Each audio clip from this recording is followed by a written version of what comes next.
Alright, team. Welcome back to Nick Lenz's Comic Corner Classic Non-Classics.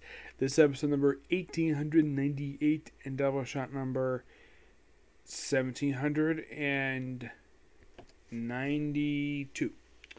This I'm reviewing two things for Daredevil. Second review in a minute. Let's see. It goes out there. Thank you. Alright. First up it is Marvel Masterworks Daredevil Volume 15. Yep. This book contains issues 159 to 172 of Daredevil Volume 1, along with Bizarre Avengers 25. Now, basically, well, Roger McKenzie is one of the two main writers of this book, along with Frank Miller. Yeah, Frank Miller first takes over as the sole writer of the book with issue 168. That's why he officially takes over the book as the official sole writer, because he writes and draws this book. He does skip one issue when it comes to artwork. Yes, he skips 162. Now, Roger Kenzie does issues 150, 161, and 163, 166. Frank Miller does 165 to 172. Michael Fisher is 162. Dave Michelini does 167. And Bizarre Avengers 25 is number Rob Machito. Now, these issues were released in the period of July of 1979, and it finishes up in June of 1981. Now, the thing is, basically, despite having what looks like to be about 13 issues, looked like a period of about 2 years. Well, there kind of was a reason for that. This book series had a reputation at that point to basically not come out on time, and it wasn't until after 170 came out, that's when basically they decided to come out with it on time. Now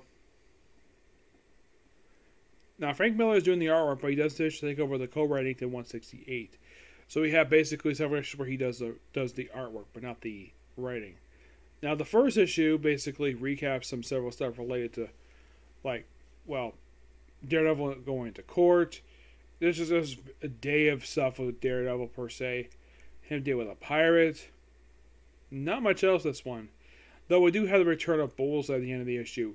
And for 160 and 161, he takes on freaking Bullseye with Black Widow guest starring. We also have where Black Widow is still. This is actually her more familiar costume, this blue outfit. Yeah, though later on it's usually titled blue, but yeah, black, but that's basically it. So we have Daredevil's girlfriend Heather here. Heather is with Daredevil up until about 168 when she breaks up with him. And then she commits suicide when Frank Miller comes back in the book. Yeah. So yeah. So basically you have two issues of Daredevil fighting Bullseye. 2 straight issues, mind you. Just done really well here. And then for 162, you just have Daredevil deal with some scientific stuff. Yeah, basically like a flashback when he takes on, apparently look like some thugs outside of his costume. Now, one thing I don't like, though, is the color of this black guy here. Yeah, this looks like something out of the 60s. Yes, black guys be colored like this. And I have no idea why in the world he's colored like this for, but I am not a fan of the coloring. I don't know if Frank Miller did that or somebody else, I'm not sure. So there's most of a bit of a recap of Daredevil's backstory. And then we have 163. This is a quite interesting issue where Daredevil takes on the Hulk. And he gets a crap beat out of him while he fights the frickin' Hulk. Yeah, so you have Matt Murdock at a party.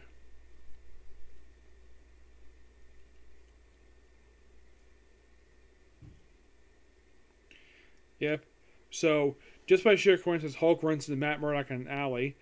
And they fight, and of course he fights in costume. Yes. Of course, this does lead to stuff with issue 164. Which they have where Daredevil's in the hospital thanks to fighting the Hulk. And his bedside is simply the Avengers. Well, the Avengers at this point in time. Scarlet Witch, Vision, Black Widow, Captain America, Thor, and the Beast. Beast is not a current member of the Avengers right now. People who are here in this picture, Vision is not currently part of Avengers right now. He's doing his own thing now. Neither Scarlet Witch. Thor and Cap are. Black Widow is a reserve member of the team. But Beast is with the X-Men. He's on X-Force right now, which seems like a very strange place for him to be on. But So I believe this issue was the debut of Ben Urich, if I'm not mistaken. Let me see. I think it was.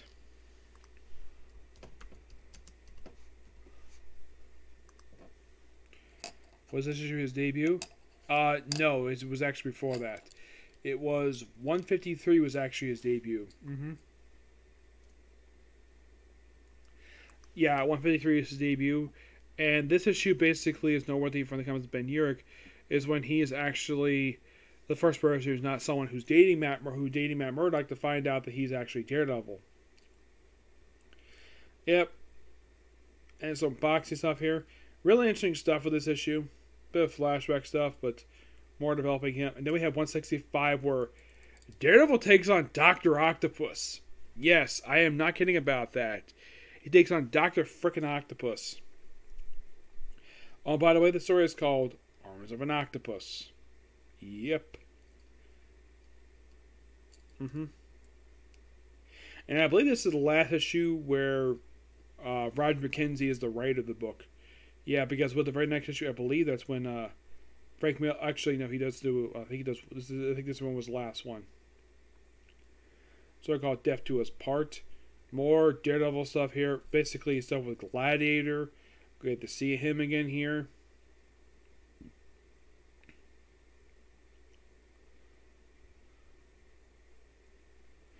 Then we have Damon Cellini who takes over for a solo issue. Yes, Damon Cellini. And by a guy called The Mauler. Yep.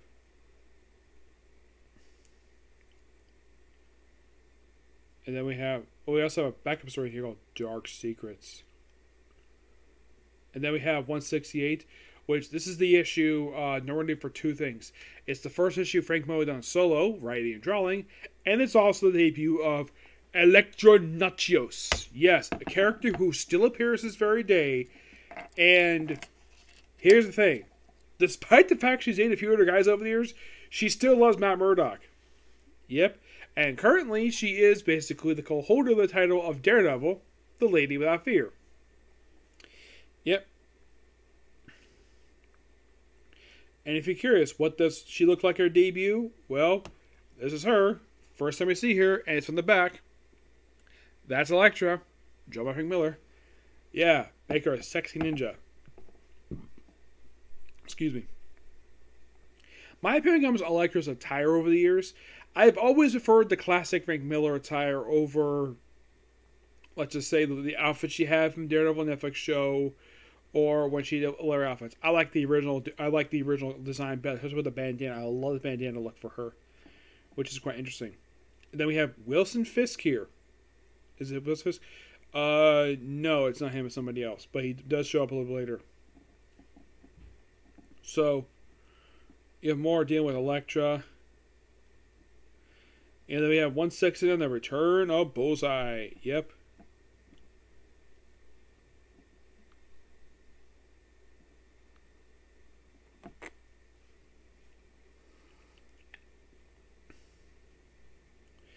Yeah, Bullseye's here winning it. Doesn't get to meet Elektra just yet per se. Yep. Now here's 170. 170 is noted for two things. One, it's the first time Daredevil officially met Wilson Fisk, but this is the very issue we reveal, because prior to this issue coming out, here's the thing about this issue that's noteworthy. Prior to this issue, all we know this guy is, he's the kingpin of crime. That's it. That's all we know. He's the kingpin. This issue actually revealed his real name, which is Wilson Fisk. And I think that his wife, I know they did name her Vanessa prior to this, and she's the Mrs., but because of the fact she's Daredevil, she's Fisk's wife, basically, unintentionally, they reveal her real name as being Vanessa Fisk. And basically, starting with, I think was this very issue, like not long after this one, that's when the series that come out monthly, as opposed to whenever the heck it feels like come out. This is thanks in part to Jim Shooter. Jim Shooter mentioned that the reason why he basically demanded all titles must come out on time was because of there was basically comic stores at the time suffered from shortages. Books that are supposed to come out at the particular time didn't show up at all, and people were falling behind, so he basically made sure that the comics had set schedule. And was right at the release of this issue here that's when they decided to I think it was either this issue or not long after this one, when he took over as the editor-in-chief of Marvel Comics, he made sure it was one of the first things he did. And I did ask him about this the first time I met him, and because the whole thing about him getting books on time, because he told me that it was basically, this month books was supposed to come out this month, but not all those books came out, so books went delayed for some reason. He was getting sick and tired of delays, so he really wanted the book to come out on time.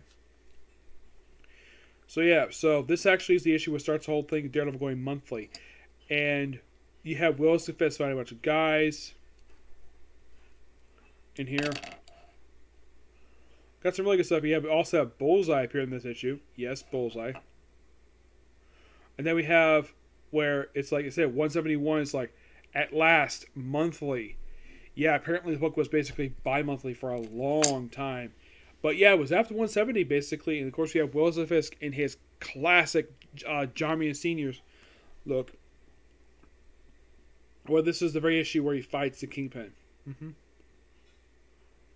For the first time. And of course, I think in 172, that's when Bullseye is hired by Willis Fisk to become his personal assassin. Now, here's the thing about basically Willis Fisk shows up in this book. Now, he shows the book in 170. Bullseye made his first appearance back issue 131. Roughly about 39 issues prior to this one. So basically, I think, 3 years prior. More like about 6 years. Basically, he's been in his book on and off since 131. Yeah, absolute great stuff here. Now, the Case of Bizarre Adventures. This is basically about Lethal Ladies. Yeah, basically we have, on the cover, it looks like to be Black Widow. So Lady Daemon and Darius the Dragon. Love the outfit they put. I love the look on the cover, which here are the writers for this one. Now, we only get just the opening story of this one, which is basically by Rob Micchio. The other stories are by Chris Claremont, Michael Golden, and Terry Austin. That's one story. The other one's by Chris Claremont and Marshall Rogers, Bob McLean. This one is focused on the Black Widow story, which, yeah, that's simple. It's a Black Widow story. It's just really good stuff here. Yep. I personally love it, and this is actually, well, and with that, that's the end of the Marvel Masterworks Daredevil stuff. Yeah. Yeah, that's all the ones been released so far.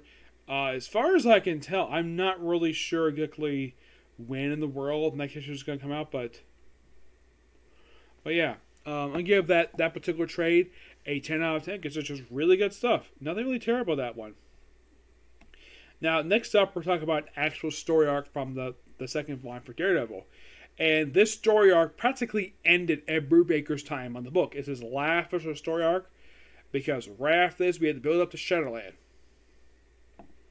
Yep, that's simply what it is. And also, this also is the end of the numbering for Volume 2. Because the fifth and final part of the story is the 500th issue of Daredevil. First up, now the story is called Return of the King. Yep, starting off with 116. Yeah, this issue is focused on Willis Fisk himself, where he's off in Spain, basically trying to new life, meet a beautiful woman, and then the woman and her children are massacred by Lady Bullseye. Yep, they're killed by her. And this leads to him returning to the United States, despite the fact he's not legally a citizen anymore. He's there at the grave of his mother, and basically he's to work with Daredevil to stop Lady Bullseye. And this leads into basically stuff going, this whole big story, of course, the Hand getting involved. Hand apparently is later in the book hired by the Owl of all people to be, because they're assassins, they can be hired. And he's like, and Lady Bullseye's like, okay, I like to kill a lot of people. It's like, we can do that, but we're expensive. And he's like, money's not an issue. Yep. And this leads into what happens in 500. It's a big, humongous, double-sized conclusion to the storyline. Now, we also see Black Tarantula and White Tiger involved in this stuff here. And this issue concludes with Matt Murdock officially becoming the leader of the Hand. A position he would hold for about a year at best. Yeah, he would actually relinquish the role after the events of Shadowland. But yeah, gotta love the 500 issues of the series. Let me show you this amazing cover.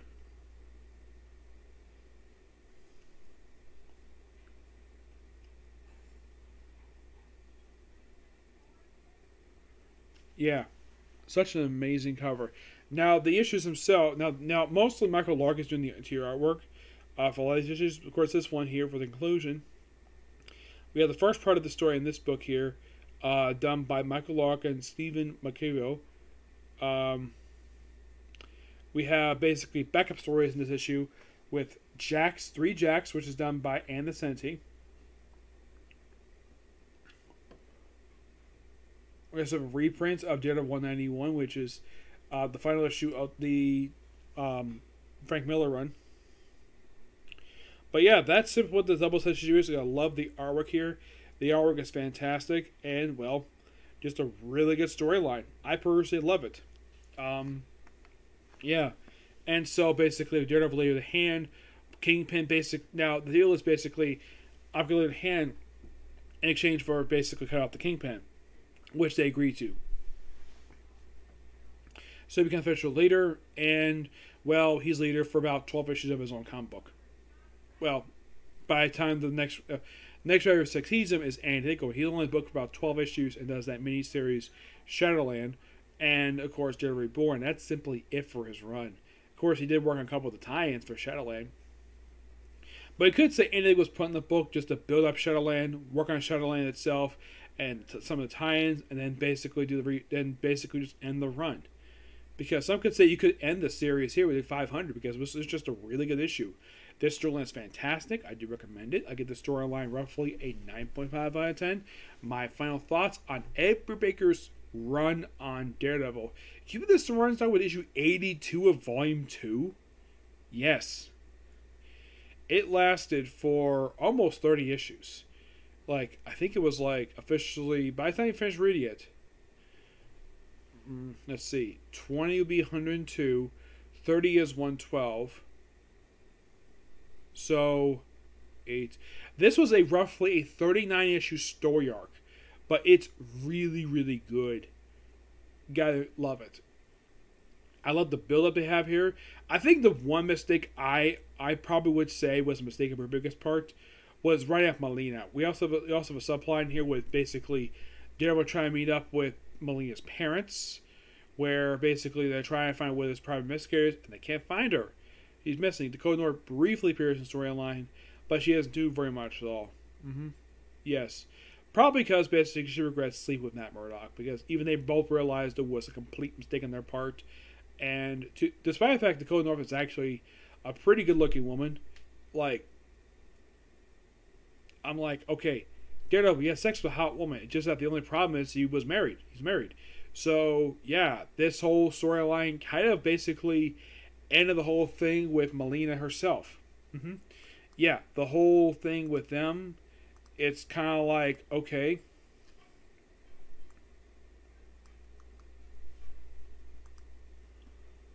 Now, as far as I can tell, I'm not really sure.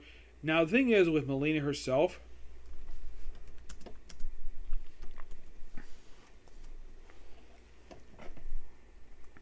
by the way, the actual cover itself for issue 500 is a 2-page spread. It's a whole gatefold cover.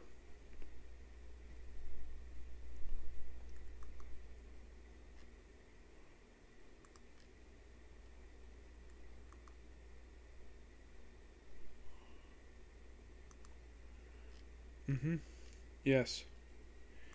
Now, as for Lena herself, she does appear in the book, but she hasn't do very much at all. No, not really.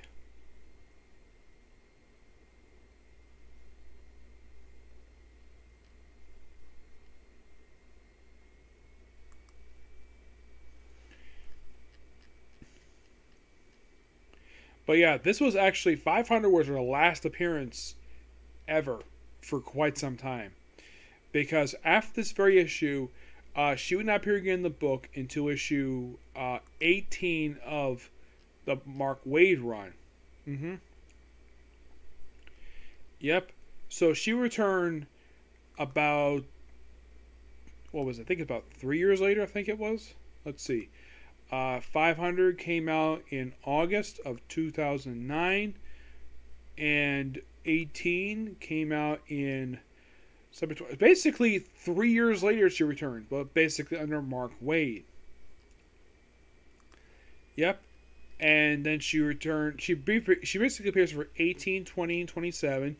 She also appears in Daredevil Dark Knights, basically in Flashback, which is, by the way, it's a really good miniseries. She's made 2 appearances since then. One issue of Daredevil Volume 4, where it's a flashback for her. And in the case of most recent appearance, she's 20 of the Charles Show run, where it was also a flashback as well. Mm-hmm. So what could have been her like officially last flashback appearance physically in person was not in flashback? Well, it's probably Daredevil 27. Mm-hmm. Yeah, that was roughly about 9 years ago. So that probably was her last official appearance date because, well, her other appearances since then have been flashbacks. That's simply the way it is. Yep. But yeah, good stuff. That's going to be pretty much it for Sick Review. Stay tuned for my review for Case Closed and possibly in our Comic Corner. Okay, next video. Bye.